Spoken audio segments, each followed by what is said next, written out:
Thank you for joining us at this hour. It's 5 p.m. on Friday, April 25th here in Korea. Live from Seoul, I'm Daniel Che.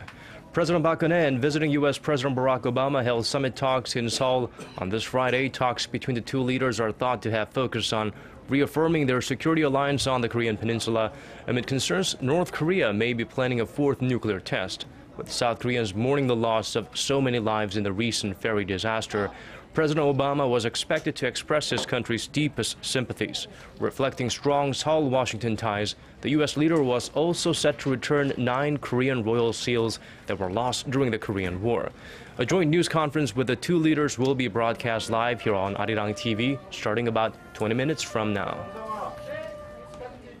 Later search operations for the sunken ferry have been focused on its 3rd and 4th deck cabins where most of the missing victims are believed to be trapped. Working during the last remaining critical hours of favorable weather conditions, Coast Guard, Navy and civilian rescue workers and divers recovered more than 20 bodies overnight. As for the current death toll, 185 people have now been confirmed dead. 117 others remain unaccounted for. Divers also say there were no air pockets inside the sunken ferry, reducing the chance of possible survivors after the ship submerged completely underwater.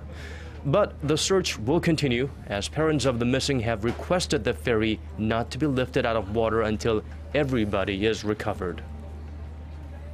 Authorities are broadening their investigation into what exactly happened on the day the Seoul ferry capsized and who is responsible for this disaster.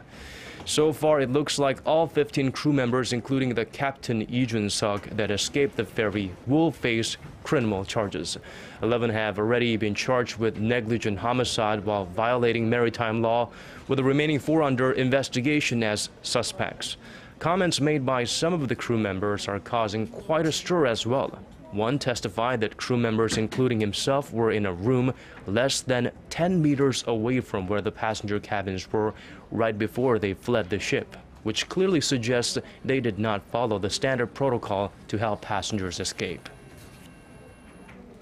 Tens of thousands of citizens from all walks of life have been visiting a temporary group memorial altar that has been set up in Ansan, the city most affected by the disaster. More than 44,000 people from all over the nation have so far passed through the doors of the Ansan Olympic Memorial Hall to say their last goodbyes to the young students and teachers from Tanwon High School, who so tragically lost their lives in the sinking.